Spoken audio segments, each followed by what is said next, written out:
All glories to the assembled devotees. All glories to the assembled devotees. All glories to the assembled devotees. All glories to Sri Guru and to Sri Gauranga. All glories to Srila Prabhupada. Hare Krishna everyone. Welcome to Bhagavatam class.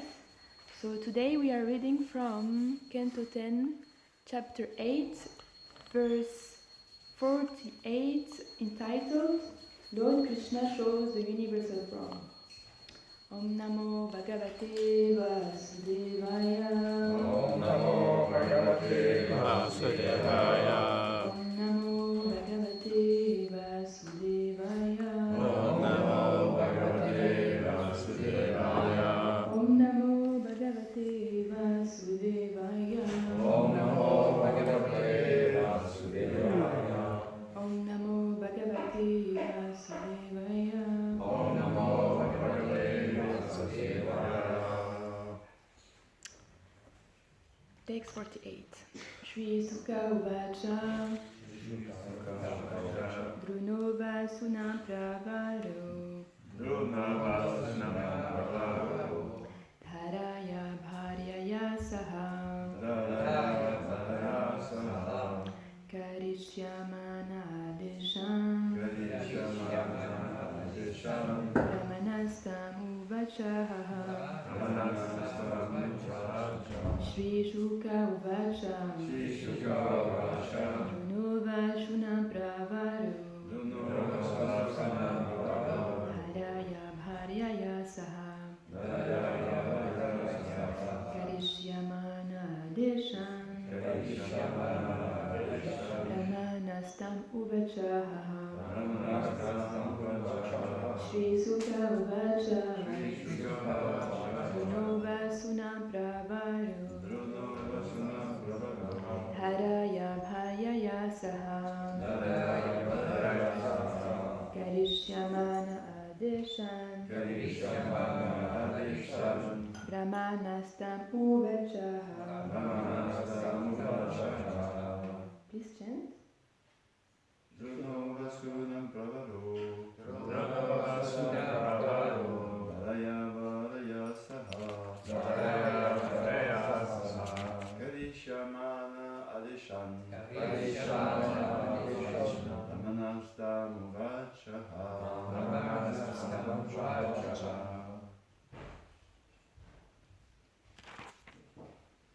Dronovasunam pravaro Dharayam Bharaya Saha Karishyamanan Adeshan Brahmanastamuvachah.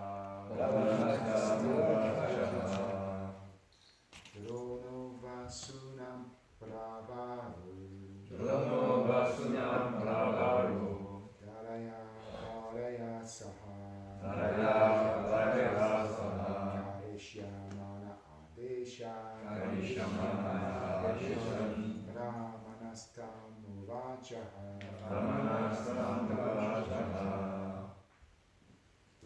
Ladies?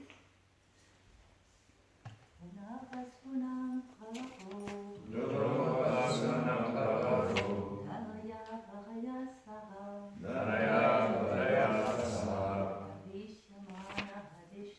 Karishyamana Adeshan Brahmanastamuvachah.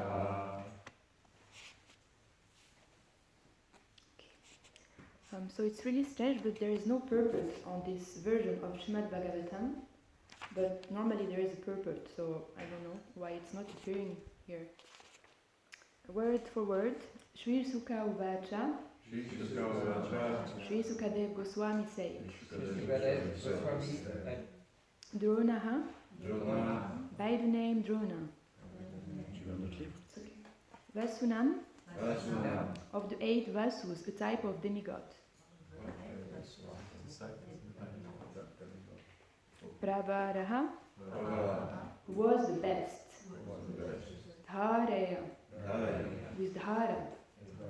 Bhayaya, his wife. Saha, with Karishyamanaha, just to execute. Adeshan, the orders. Brahmanaha, of Lord Brahma. Tam, into him. Udasha, said Ha, in the past.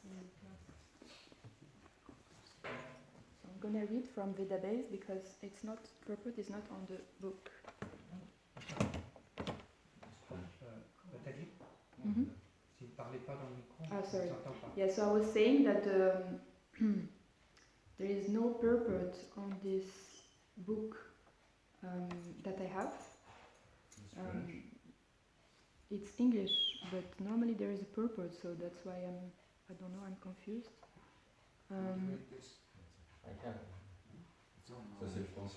It's okay, I have the purport here. So, purport by His Divangas H.G. Bhaktivedanta Swami Srila Prabhupada Ki Jai. As stated in the Brahma Samhita 5.37, Ananda Chinmaya Rasa Pratibhavavitabhish Tabhirya Eva Nija Rupataya Kalavi Guloka Eva Nivashati Akilatma Bhuto Govindam Adipurusham Tamaham Bhajami. When Krishna descends anywhere, he is accompanied by his own associates. These associates are not ordinary living beings. Krishna's pastimes are eternal, and when he descends, he comes with his associates. Therefore, Nanda and Mother Yashoda are the eternal father and mother of Krishna. This means that whenever Krishna descends, Nanda and Yashoda, as well as Vasudeva and Devaki, also descend as the Lord's father and mother. Their personalities are extensions of Krishna's personal body. They are not ordinary living beings. Maharaj Parikshit knew this. But he was curious to know from Sukadev Goswami whether it is possible for an ordinary human being to come to this stage by sadhana siddhi. There are two kinds of perfection, nitya siddhi and sadhana siddhi. A nitya siddha is one who is eternally Krishna's associate, an expression of Krishna's personal body, whereas a sadhana siddha is an ordinary human being who, by executing pious activities and following the regulative principle of devotional service, also come to that stage. Thus, the purpose of Maharaj Parikshit's inquiry was to determine whether an ordinary human being can attain the position of Mother Yashoda and Nanda Maharaj. Sukadev Goswami answered this question as follows. Om Jnana Timirandasya Jnananjana Shalakaya Chakshurunmilitam Yena Tasmai Shri Gurave Namaha Shri Chaitanya Manobishtam Shapitam Yena Bhutale Swayam Rupa Kadamayam Dadati Swapadantikam Vanchakalpatarubhyasya Kripa Sindhubhya Evacha Patitanam Pavanebhyo Vaishnavebhyo Namo Namaha. Sukadev Goswami said, to follow the orders of Lord Brahma drawn at the base of the vases along with his wife Dhara, spoke to Lord Brahma in this way. So Hare Krishna everyone, thank you all for being here today.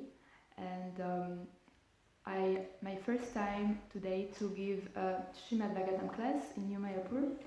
So I'm asking all blessings of all of you, and especially the senior Vaishnava here, who are more qualified than me to speak on such a high topic. So, in this verse, we can see that we have narration and description of Krishna's pastime, and this pastime actually can completely purify us, can completely purify the heart. And we can see that since time and immemorial, there's saintly persons who are actually trying to deep their understandings and readings of these pastimes. Because these pastimes are like Krishna, they are unlimited, and so we can relish them more and more when we study them. So, and more we study them, even though it is the same pastime, more we can find more details about them, and more we can go deeper in one pastime. Like Shivaram Swami, for example, is the perfect example. He is writing so many books about so much details of these pastimes. For example, the Damodar pastime, he has got just one book, more than 400 pages, just for just one pastime, describing how Krishna's look, how Radharani's look, very much into details. So, and this is why actually after 5,000 years that Krishna appeared, we can still find this, we still talk about them because their pastimes are actually eternal. So even actually if we hear the same pastimes, if we hear every day we are doing the same morning program, we are chanting the same mantra over and over again, but because these topics are transcendental, then we can actually have more and more taste for it if we have the right consciousness. And we need to be actually not doing these activities in a robotic way, but trying to be conscious, and in that way we can relish more and more taste about it. Actually, like I remember one time I was reading what Srila Prabhupada, he was saying that, you know, like if we were chanting just Coca-Cola, Coca-Cola, Coca-Cola, no one can chant that for hours. So because this mantra is transcendental, then we can chant over and over again. And in Vrindavan, actually, the associates of Krishna, they are doing many services there, but for them it's always ever new, ever fresh. Whenever they do something, it's ever new and ever fresh, because they are in a transcendental platform. And I remember in Soho Street, where I was staying before coming here for 2 years, there was one lady there. She's staying there since 35 years, and her name is Vimala, and she's dressing the deities, and she's completely on the transcendental platform. She's dressing Jagannath, She's 35 years, and whenever she goes on the altar, whenever she cooks, it's like she's doing it for the first time. We can see like this enthusiasm for it, and it's like a small child when you took him for an ice cream or something, you know, like so much enthusiasm. And we also need to try to develop this mood when we do our services in our everyday life, that we are actually as if we are doing it for the first time, because we never know if it's the last time actually that we are doing something for Krishna. So the main point here is that Parikshit Maharaj is astonished to hear about the fortune of Yashoda and Nanda Maharaj compared to Vasudeva and Devaki. And so he is asking, how is it possible that they have this kind of opportunity, this kind of chance, to this kind of position that they have? And actually I will not say the response because it's within the next verse, so I will not reveal it now. We will see it in the next few days.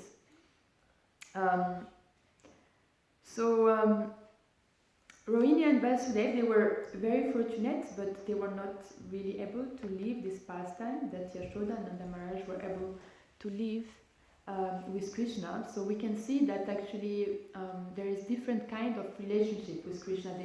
There's different levels of proximity toward Krishna, different kind of closeness. And this is actually one of the main topics in our sampradaya, which is relationship or rasa with Krishna. And all levels of relationship are perfect, but there is different levels of perfection. And the most perfect relationships are situated in Vrindavan. And this relationship with Yashodananda is called Vatsalya, is one of the highest. The highest one is Madhurya, conjugal relationship, but Vatsalya is one of the highest. And as this relationship are actually reflection on the material world, we can see, actually we can understand when a boy and a girl fall in love together, this is the highest thing for them. It doesn't matter if father and mother are calling them, just want to see each other. We can see that the level just under is Vatsalya, the relationship that we are experiencing with our parents. And we can see that it's very strong, this attachment. So we can only imagine how strong and how strong is this relationship between Yashoda and Krishna. And it is described actually in the Bhagavatam how Krishna is in Dwarka, but actually his mind is always in Vrindavan. Even though he has got 10,000 wives, he has got so many facilities, and but his mind is always in Vrindavan. So internally he is always thinking about Vrindavan, and as his servants we also should be attracted to Vrindavan, and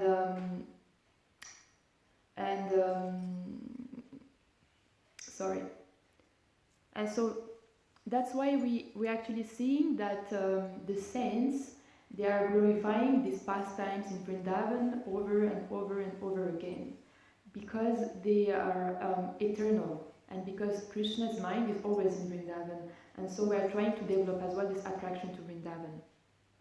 Actually, Radhanath Swami explains nicely in a class how also the mind of Chaitanya Mahaprabhu, who is always in Vrindavan, and 500 years ago, Chaitanya Mahaprabhu, he took initiation from Ishvarapuri in Gaya, and so he began to run to Vrindavan actually. But there are some celestial beings, they spoke to him and they said, you have descended into this world to establish the Harinam Sankirtan in Navadvip. So go there and later you shall go to Vrindavan. So Chaitanya Mahaprabhu, then he went back to Navadvip and he started the Harinam Sankirtan movement, and so he inundated everyone with love of Krishna. And so he took sannyas, and actually it was in Katwa, and when he took sannyas, he called out, I want to go to Vrindavan. And he started to run to Vrindavan. So, but actually Nityananda Prabhu, he's very merciful, he knew the pain of his devotees, and so in separation, and he knew the Lord's heart, so he told him, please stay, and he went to Puri, and he stayed there for some time because he was he was distracted to not go to Vrindavan again. But he was always thinking about Vrindavan, and actually his intimate associate, Satsvarup Damodar and Ramananda Rai, they were very expert. They were always speaking some verses, and he will awaken some ecstasy. So finally he could begin his journey to Vrindavan, and there was so many millions of people who was following him. And he came to Ramakeli, and then he met Rupa Goswami and Sanatan Goswami, and they told him, if you go to Vrindavan with so many millions of people, you will not be able to appreciate Vrindavan. So just go alone and with 2 people. So he took that very seriously. And he returned to Puri, and with the permission and blessings of the devotees. So we can see that here he's asking the permission and blessing to devotees himself to go to Vrindavan. So we also need to also ask permission and blessings before going to Vrindavan. He was just trying to establish the example for us as well. And so he began to his pilgrimage.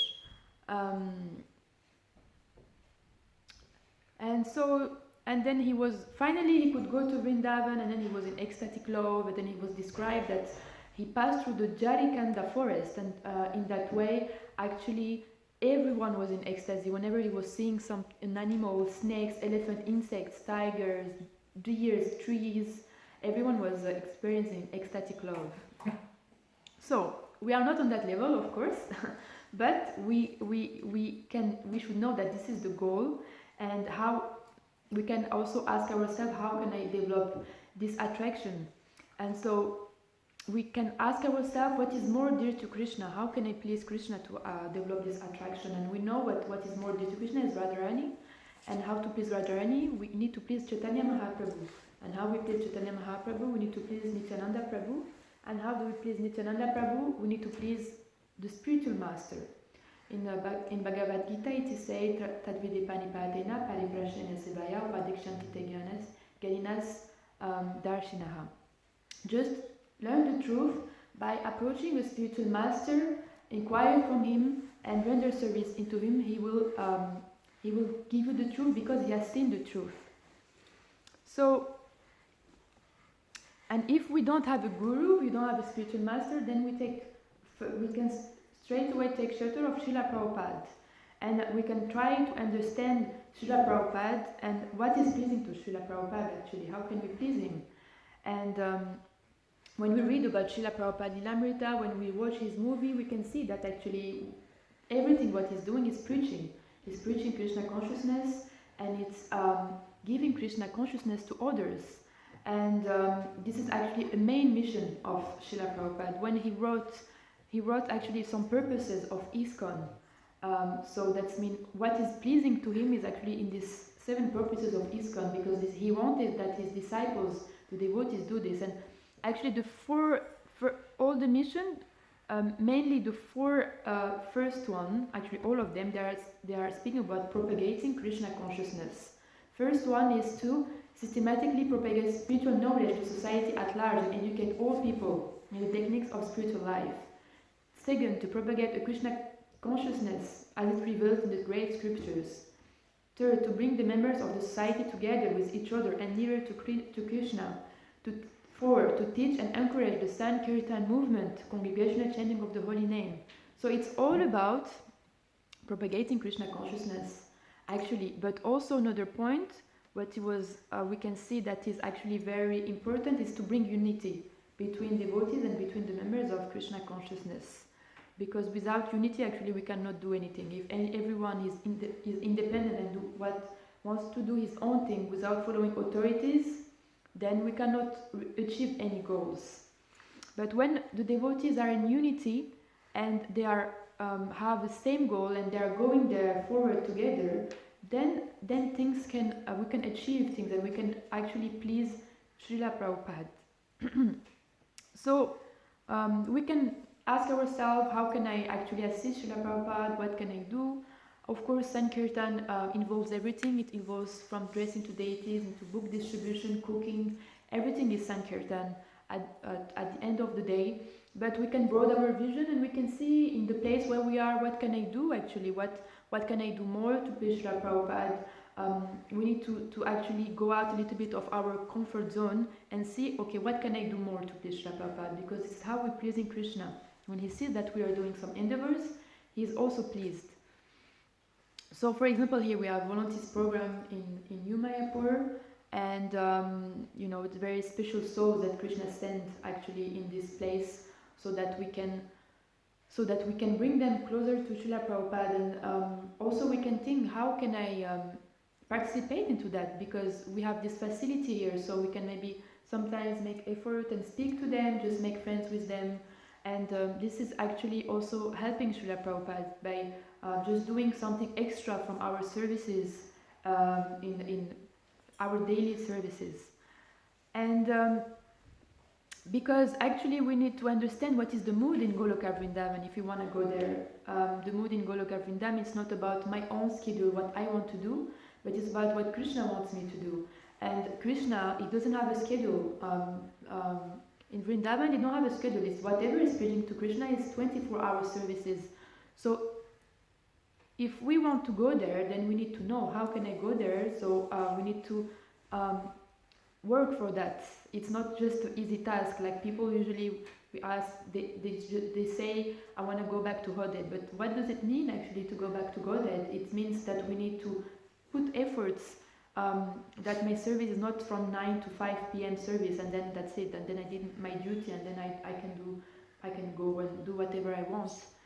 So we need to develop that, and actually we can see that we can get comfortable in different modes. Like for example, we can get comfortable in the mode of ignorance. We can see people sometimes, outside they're drinking or smoking, and they're like this lifestyle. I don't want to change. Actually, even sometimes they propose them at some charities, like to go and have a place to sleep, but no, they're like that. They want to stay like that. And actually, we can also get comfortable in the mode of goodness.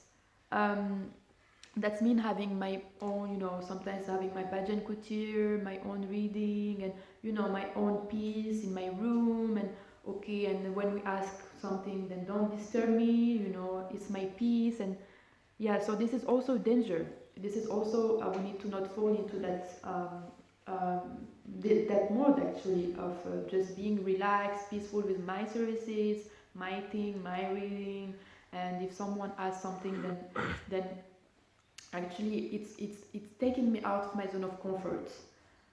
So when Krishna is saying in the Bhagavad Gita, just try to learn the truth by approaching the spiritual master. So what is that truth? Is actually the truth that is given by knowledge by the spiritual master, is how we can develop attraction to Vrindavan, which is not different from Krishna. And what is Vrindavan? We have Goloka Vrindavan, right, in the spiritual world. We have then Brahma Vrindavan, which is the Vrindavan which accompanies the Lord on earth. And we have Vrindavan, which is manifested by the vision of your pure devotees that can bring it. We can find, there's many teachers we have nowadays who bring that actually Vrindavans. We have, for example, Radhanath Swami, Eco Village. When we go there, it actually has got the same potency than Vrindavan. And some temples there, when you go inside, when you go to Radha Damodar temple, for example, in Vrindavan or there, it's just the same energy. Because by their pure consciousness, because they are in Vrindavan, they can bring this potency there. Shivaram Swami as well, he built this village in Hungary, and he took actually the exact same map of Vrindavan, and he just did the same thing there. And so because he's a pure devotee, he could bring this pure vision and that you can experience there. And here in New Mayapur, we have Gopaswami Prabhu. They also brought Vrindavan. We have amazing Giri Govardhan there, Govardhan.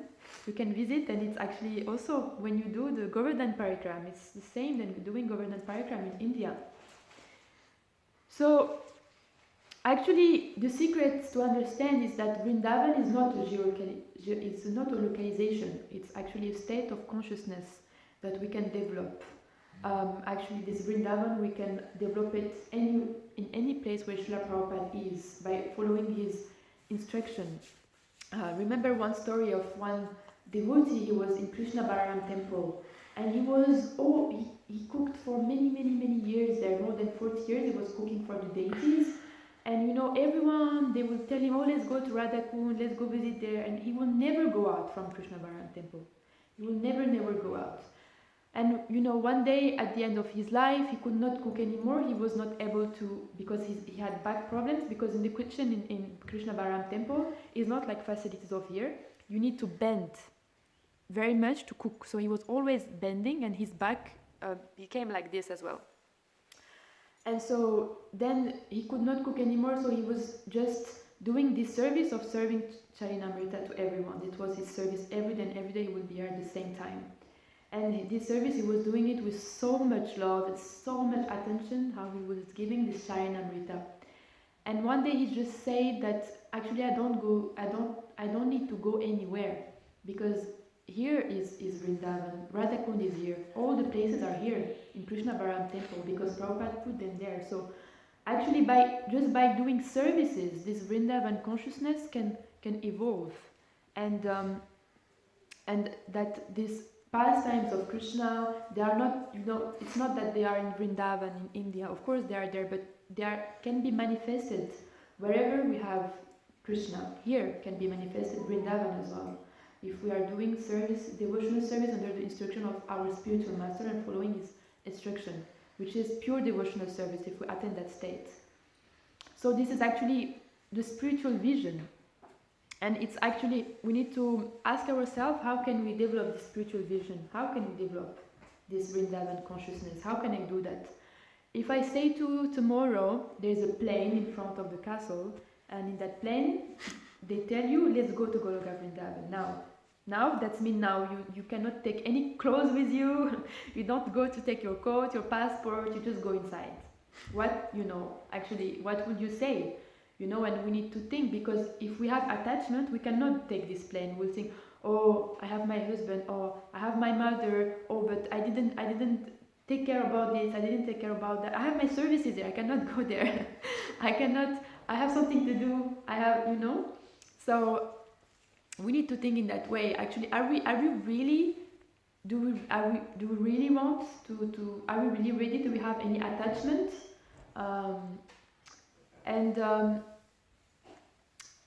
Actually, also we need to ask ourselves. So, for example, if you want to go to another country, you need a plane, right? So the plane is here. Okay, you want to go, but actually before that, what do you need? Before before going to any country, what do you need? If you want to Visa. Before that. Passport. Before that. Ticket. Before that.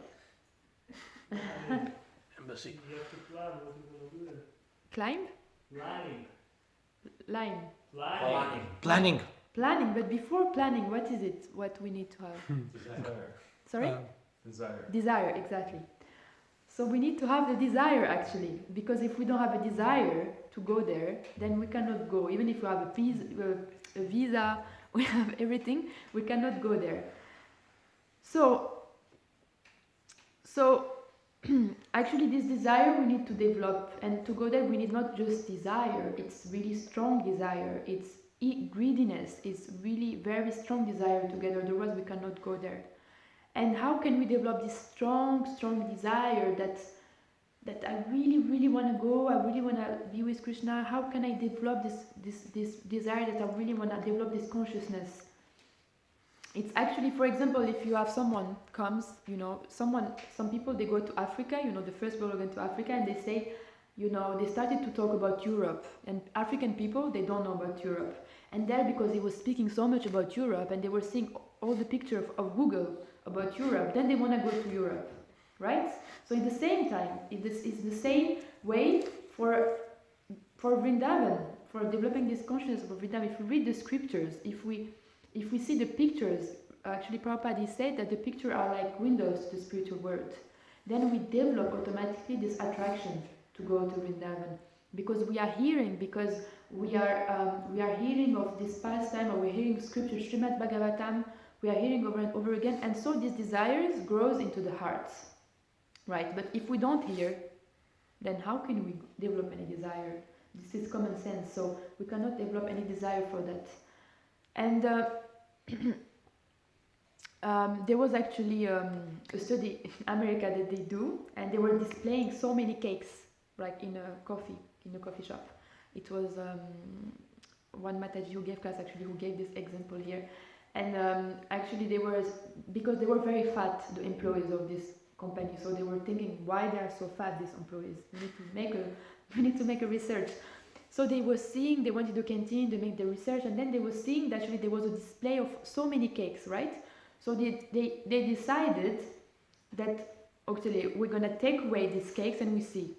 So when the display of cake is not there, then the people they were not eating so much anymore. So in the same way, when we are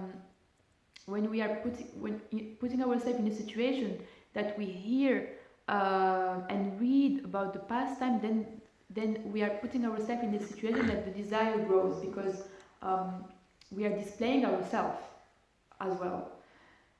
And so the second thing to develop desire is actually by being of the association of people who has already that desire to go there, of pure devotees.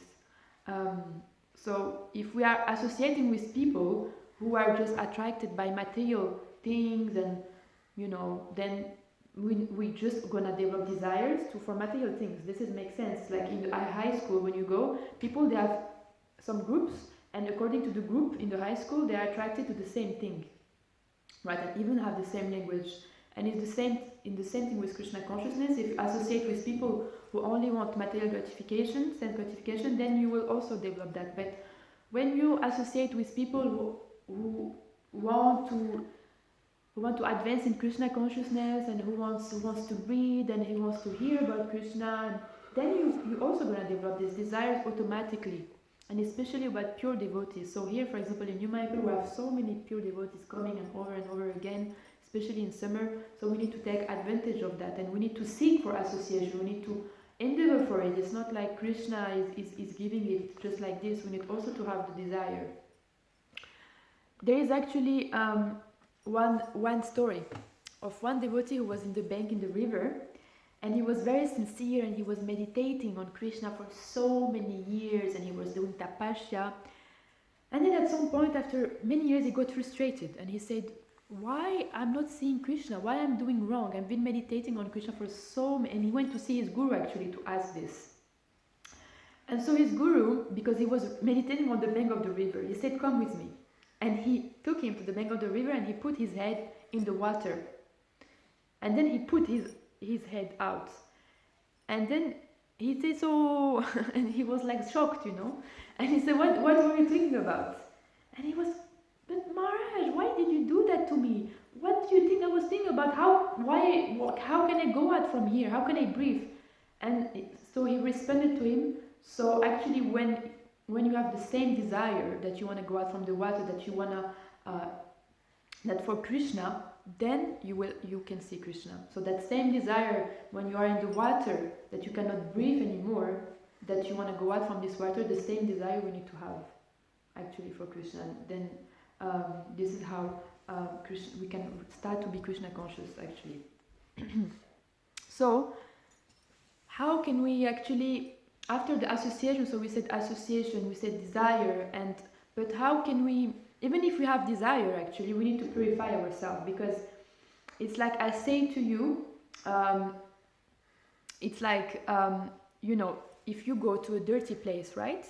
And it's very dirty, and then you split something on the floor, you will not even notice that this thing is split on the floor because it's already so dirty. So it's the same way for desires. Maybe we have desire to go to Krishna, but maybe it's one desire among so many desires. I want to go to Krishna, but also I want to have this, but also I want to have this and that, but also I want to go back to Krishna, but also this and that, and then we go to Guru. Yes, I want to do this and that and this and that and this, and maybe I also want to please you. So this is actually, so this is what we need to purify. That's these desires, they are not here anymore, and the only desire which remains is to please Guru and to please Krishna. So when we have just this desire remaining amongst all so many desires, just one desire, then the purification can really take place, and we can actually develop this seed of devotional service called Bhakti Lata Bij. And then this desire will be stronger and stay longer. So with time, even if we have many desires, it's fine. It's not, everyone has got desire, but we just need to be aware that we need to purify this desire, so that the main desire is that. And so, so what else we need? So let's say like we go to a country, so we have the desire, then we need the papers, right? We need the papers to go. So that's mean we go to the airport. You go there, so you need to be eligible to have the right papers. So so the eligibility. So we can read books, we can do an association, then we can purify, right? And then we need qualification, right? Qualification, actually everyone is qualified to go, because everyone is part and parcel of Krishna. But eligibility, what does it mean? That means that Krishna gave us the mercy to actually go there. And it depends of actually if Krishna wants us or not to go there. And we cannot say, oh, Krishna, I've been practicing for 35 years now, so I think I am qualified, so when am I going to realize you? We cannot think like that, right? And, also we can see sometimes in our movement that some devotees, they do small service and they get so much mercy. And some devotees, they do so many services and they don't get so much mercy. And so, why is that actually? Because actually Krishna is a person and we cannot control him. He gives mercy to whoever he wants at the end. Of course, we need to endeavor, but he's the one who decides. It's like there's one story of one rich man. So he was walking in the street. He went to the village, and he saw so many poor people. And so he said to these people, "Okay, come to work in my house." And so these poor people, they came, and some people they started to work from morning, and some people they started to work from evening. But at the end of the day, they all give them the same amount. And so people, they started to complain, how is it that he had the same amount than me? And I started to work since morning and he started to work since evening, right? And so, but he said, like, it's my farm, it's my money, I do what I want, it's my choice. It's the same for Krishna actually. He's not obliged. He's not obliged to give mercy. He's not obliged because we did so much services from morning to night that that he has to give us mercy. But what we can do is we can attract his attention. That's what we can do. When we see that we are doing some endeavors and some sacrifice, then we can attract his attention, and then we are more eligible for this mercy. There's one story that Prabhupada said, that there was one man who was giving, these ducks, to give them so much bread, you distribute bread. And then, like this one duck, he was growing more than the others. So, okay, but so it attracts the attention of this man that this duck is growing more than the other. But it doesn't mean that necessarily he's going to give him the bread. But at least he acknowledged him and he knows, So it's the same for Krishna. We attract his attention, we try to do our best, but then at the end of the day, it depends on him, right? So, so this eligibility, it's like that. So we can make ourselves eligible. We can attract the attention of Krishna for his mercy, but we need to never take things for granted. That we think I'm a devotee, I'm doing this, I'm doing that, and yeah. So because this process, actually, we are learning to be conscious of Krishna, and for that we actually need sacrifice. This is the last point. We need to sacrifice. So we need to sacrifice from what gives me pleasure to what gives Krishna pleasure, as I talked earlier. Madmana Bhava Bhakto means engage your mind into me and engage your intelligence to me and think about me. And there are different ways we can think of Krishna. Of course, we can think of Krishna or think about Krishna. The difference is we can think directly of Krishna, we can chant japa, we can read books, right? But also when we think about Krishna, it's also the same thing. When we are thinking, oh, how can I make a bigger temple? How can I bring more people in New Mayapur? How can I make the deities look more beautiful? How can I make the prasadam nicer for the devotees? how can the offering be nicer for Krishna, how how can the cows be more happier, all of this is actually we are thinking about Krishna. But the whole point is to be Krishna conscious.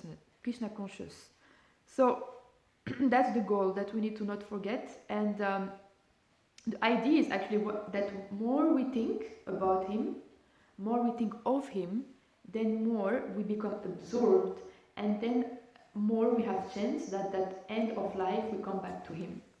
But the thing is, we need to make the effort that I want voluntarily to be Krishna conscious. We need to make this voluntary choice actually, to become Krishna conscious at any time of the day, any time in our life. This is actually a choice that now I want to be Krishna conscious at every moment actually. And sometimes it's really difficult because we can get caught in some people, they're gonna say some prajapa, so many things are happening in the day, but we need to make this voluntary choice. I don't want to participate in that, or I don't want to associate with in a material sense gratification conversation. I don't want to eat that because I know that it's going to harm my consciousness, because it's not offered to Krishna. Small things we do in the day, actually. There are small things we do in the day that are taking us back, and we can actually evaluate. We can do meditation, do introspection, and we can see, okay, what is actually keeping me back? What is wrong in my consciousness? How am I thinking about devotees? How am I thinking about service? Am I greedy about service? In what mood am I doing the service? Am I enthusiastic? Am I doing it in a nice mood? Or am I just like, oh, I want to do, I have to do service now, I have to cook, I have to do this, Actually, at the end, Krishna sees everything. He sees external, but he especially sees internal attitude more than external. He sees what we think. When someone is asking us to do something, he sees what we think. When sometimes Krishna is testing us test. Sometimes we set some people who's gonna make us angry, to see how we're gonna react to that. Are we gonna respond on the same level, or are we gonna be detached? So Krishna is always sending us tests through the day, but when we become more attentive, we can actually see that, and we can try to learn from everything what we do from other devotees, and to try to be more Krishna conscious. So I will stop here. It's 9 o'clock. I thank you very much, and please, if some correction, some questions, some commentaries, please feel free.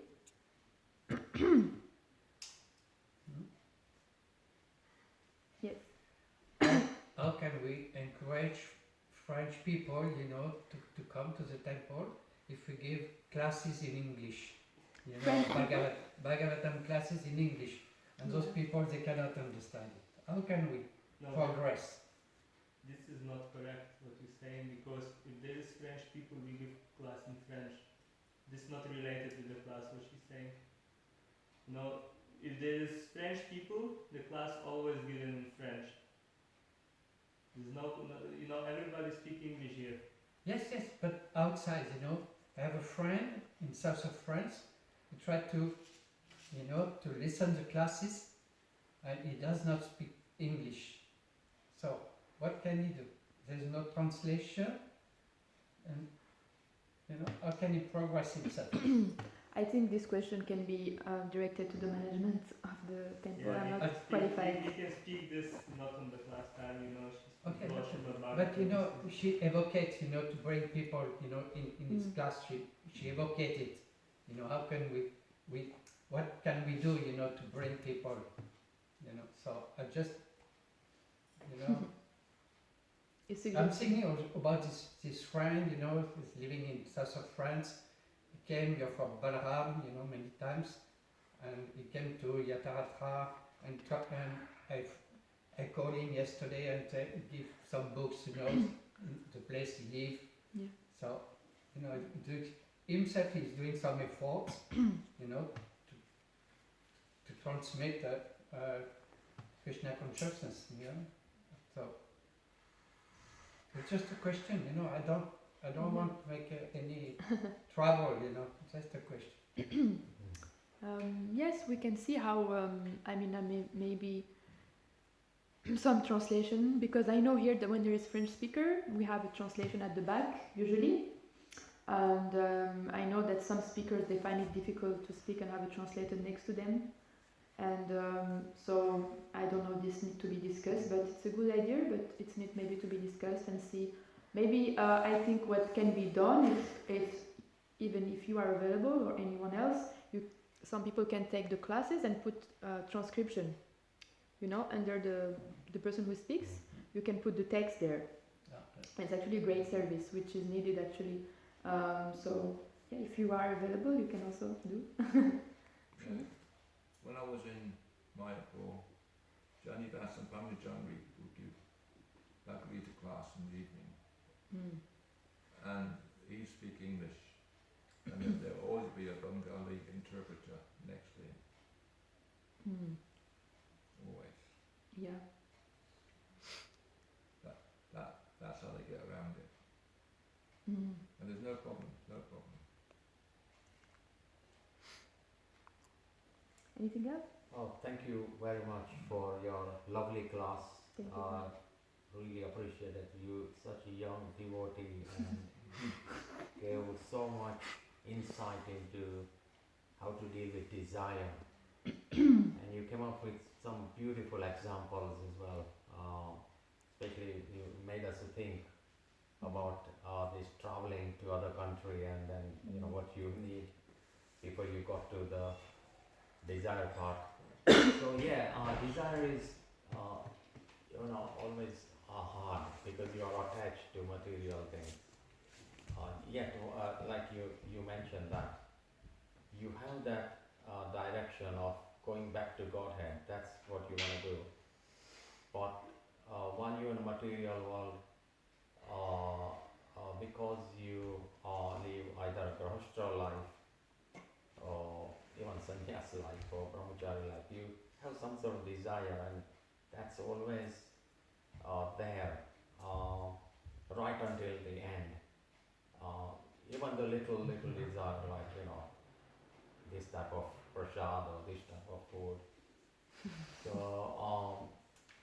I no question about it, but I just want to know how you got into this at a young age, that you got into the Krishna consciousness. It's fascinating to find out. Well, I think it's just the mercy of Srila Prabhupada. That's what attracted me here. And then the mercy of my spiritual master. And then, yeah. But for example, if you go to London, in Soho Street, now they have a new center called Studio 108. And you will be amazed to see how many new people are joining. After 1 year, the whole center became just led by new people, from 20 to 25, and now they live in a brahmachari ashram. Just after a few months, complete transformation. And actually, Krishna can transform anyone, because the potency of Srila Prabhupada is so amazing that it can make miracles. So yes, it's just mercy and the desires. So did you have a question about desires, or? Yes. What have you? So the desires are, maybe you can answer after, maybe you can answer to this question. You like to answer, Gopaswami Prabhu? No. So actually, desire are Go a little too fast. I'm still oh, sorry. 20 minutes behind. Sorry, I'm speaking quite fast. It's okay. Before having a desire, you need to have attraction for something. Yes. You don't have desire without no object. It's not possible. Exactly. It's like it's described in the Bhagavad Gita, actually, the different stages of desire. That first you contemplate on the object of the desire, and then you start to meditate on it, and then you develop lust and greed, and then the mind is bewildered, and then you fall into material pool. So actually, if you keep yourself away voluntarily from the object of desire, then you don't develop. Then the desire will go away automatically by its own.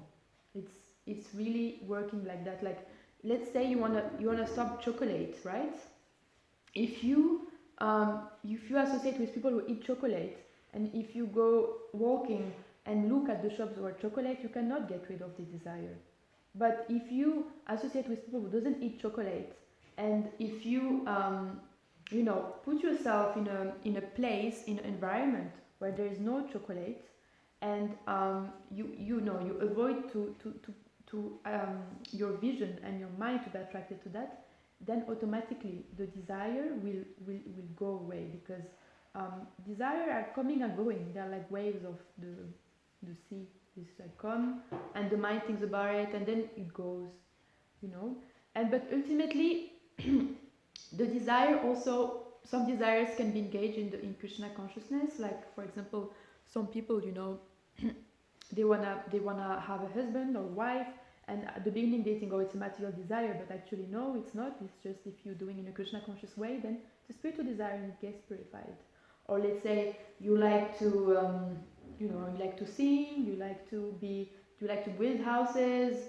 This is actually the main question that people ask, is like when they go out and work, they struggle. They say, but how can I, I'm working outside and it's not for Krishna, but actually yes, it's for Krishna. If you work and you give for a grihastha an amount for Krishna temple to help for growing the temple, and you make Krishna conscious environment in your house, then is a Krishna conscious place, and then the desire will be purified gradually and will vanish with time. Thank you very much. Just add that the developing the good desire is very much linked also to purifying the wrong desire. Just say that. Yeah. So sorry, can you repeat I that? say that developing the good desires is very much linked also to purifying the wrong desires. Yeah. Thank you. Sorry, I just remembered something. One time, Srila Prabhupada was doing a Pandal program, and he was speaking in Hindi. And his Western devotees were there, and they were leaving. So he said, "Where are you going?" "Prabhupada, you're speaking in Hindi. You can't understand me." He said, "You just listen and you will understand."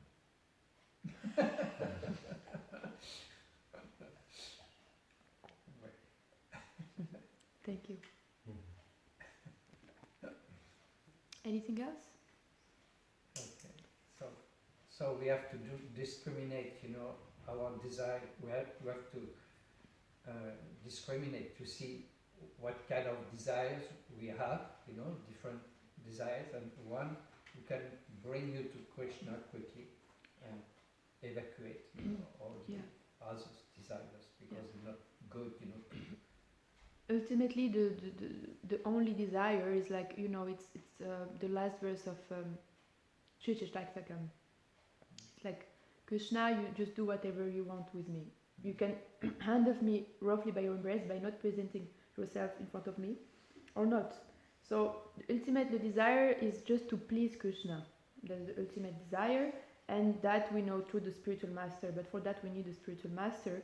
And that spiritual master, you just ask him, how can I please you? And then you do it. And then it's very simple, I think, from my understanding.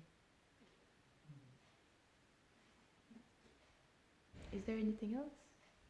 Okay, thank you very much. Thank you. Grace of Srila Prabhupada.